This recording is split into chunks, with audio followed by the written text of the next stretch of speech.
Estamos aqui hoje para abordar um assunto: a Bíblia é um livro confiável, sim ou não?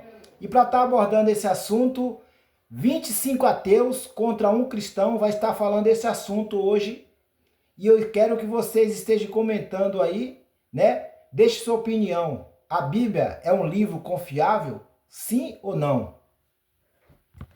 Licurgo, sou pastor, professor, advogado, estou aqui para debater com 25 ateus. A Bíblia é o livro mais confiável que existe.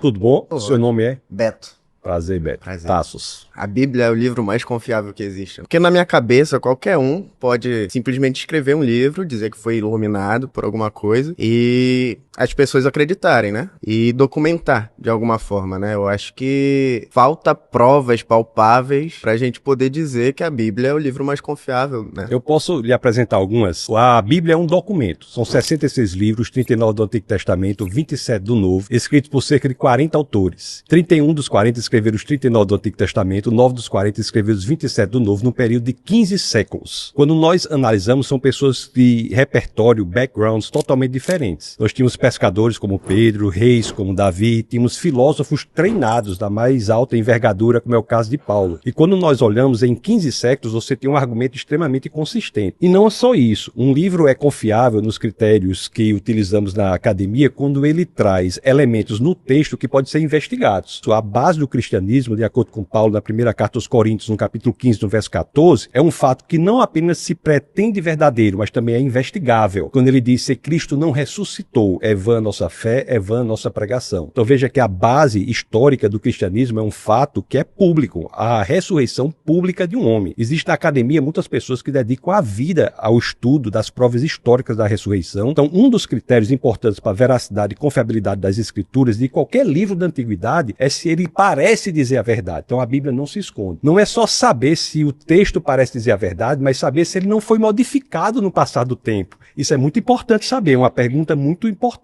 Mas por que a Bíblia não foi modificada? Porque o Antigo Testamento é o mesmo texto sagrado dos judeus, chamado Tanakh. No ano 90 depois de Cristo, esse texto foi fechado e ele virou o Antigo Testamento. O Novo Testamento, que começa com 4 biografias, tem várias cópias que nos garantem dizer que ele não foi modificado. Há 5.686 cópias só do Novo Testamento. Para que o senhor tenha uma ideia, se você colocar essas 5.686 cópias uma ao lado da outra, elas são 99,5% dos casos idênticas. Do 0,5% de discrepância, 80% do 0,5% de discrepância diz respeito unicamente a questões de ortografia. Mas nós temos aqui, tanto no critério de dizer que o texto fala a verdade, quanto no critério de dizer que o que foi escrito lá atrás é exatamente o que nós temos hoje, nós temos a Bíblia como campeã em qualquer uma dessas filas que nós colocarmos. Quando o senhor fala sobre não modificar a Bíblia, a gente tem como exemplo aí, um exemplo grande, é a Bíblia protestante e a Bíblia católica, né? Qual que foi o critério usado para simplesmente descartar alguns livros que não pode modificar? A relevância não está nas pessoas, a relevância está no texto. O que nós podemos analisar é o documento que nós temos, é isso que nós estamos fazendo. Eu estou dizendo que a Bíblia é o livro mais confiável que existe. A relevância está no texto. Tanto é assim que se nós encontrarmos, eu creio fortemente e veementemente que